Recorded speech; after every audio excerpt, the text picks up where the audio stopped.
it's called now, and you know, it's a short window for them 4-year-olds to gain a success. He's going to have to take on his elder, so it's nice to see that yesterday, getting arriving in time, and he's a horse that can't seem to get upright in the flat at all, but put a hurl in front of him.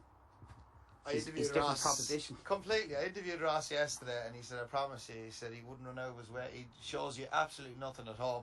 As you were saying as well, owners that come to see horses working, and they'd say, the horse alongside him, what's the horse alongside me? Eagle's Reign. So, Jesus, we worked well. And Ross said, he's very deceiving. He shows nothing. A pony would beat him at home. So it was one of the stories of the season, isn't it, Ross O'Sullivan? Yeah, very much so. Since then, obviously, he's developed a very good relationship on the flat with jockey Shane Foley, and they've made hay all the way throughout. Brian, long-standing maiden, both Epilon, Step Dance, very closely matched over the run of a mile and a quarter here last week. Epilon, I'm not sure about a mile and a half from. He's very consistent, a mile and a quarter. But look, he travels well for a long way, and he's in really good form at present. In comparison to the favourite, he's drawn in stall 5. Step Dance, stall 16. Far too keen last week, never dropped a bridle. White sleeves, of course, there for Henry de Bromhead, Billy Lee. Hood on and tongue tie on here today, both of which should help, but maybe having an inside draw, getting cover would be more beneficial to her, but the Hood may negate that as well. And Vivacious Lady has been a little bit of support for that one, number 6. Didn't catch your interview with Mick Halford, but steps up and trip here today. Likely race Sword, never really sighted Leopardstown 2 starts ago, and didn't shape too badly at Naas last time either, and is by Walgeese, who haven't seen much of her progeny even here on the, well, at Walgeese she's a filly. Vivacious Lady as well, so interesting to see a bit of support for that one. Another one worth to mention, stepping back up and Trip was too short from Punchstown's Ballinahullah. Yes, definitely, and step on Trip. One I didn't mention, Kevin, very weak in the market. I can't see why recently, back down to a mile and a half for Waystar, 12 to 1 on my screen in one firm at least. That I thought would be 5 or 6 to 1. Interesting to see why it's so weak in the market, but shouldn't be based on her recent runs, and it's interesting back in the all-weather here today. Okay, Step Dance will be the last in. Let's get up to Justin O'Hanlon for the 8th and final time. Finale. And they're off.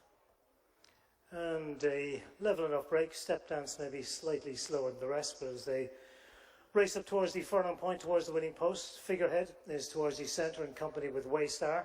Towards the outside of these, the red and black colours of Ballinahullah taking close order, as is 2 of the greys. Cats off, with one's inside is A Daughter's Delight. So as they head up past the winning post, Figuirehead is the one who's going to make the first bend in front of Cats off, Ballinahullah on the outside, followed 4 on the inner by A Daughter's Delight, who's in company with Waystar. They're a couple of lengths in front of Ladi Kai, who's on the inside of on that one's outer race is Pomeriggio. They're followed towards the inner by Ariane in the green and yellow halves, followed then by Epilon. Just drop back a place or two, a few lengths in front of Vivacious Lady, who's in front of Designer Colleen. Ladi Kai has only 2 behind it in the early stages through the first half mile, and those 2 are Step Dance in the back markers. The top weight, Tomahawk King, but quite well strung out as they head down the back straight towards the halfway point. Figuirehead on the inside of Ballinahullah. These 2 show first and second, a length and so in front of A Daughter's Delight, who's on the inside of Cats Off. Length and a half then to find Waystar, who in turn is a length and a half in front of Sunny Dude on the inside of Pomeriggio. Next in the field then is Ariane, who's on the inner of Epilon, and they're a couple in front of Vivacious Lady, Designer Colleen. Tomahawk King has moved up a place or 2 on the inside of Step Dance. So as the race towards the turn out of the back straight and towards the half mile point, and the field just tightening up fractionally, Figuirehead remains in front. A length in front of Ballinahullah in second. They're followed third by Cats Off on the outside of A Daughter's Delight. Waystar is next.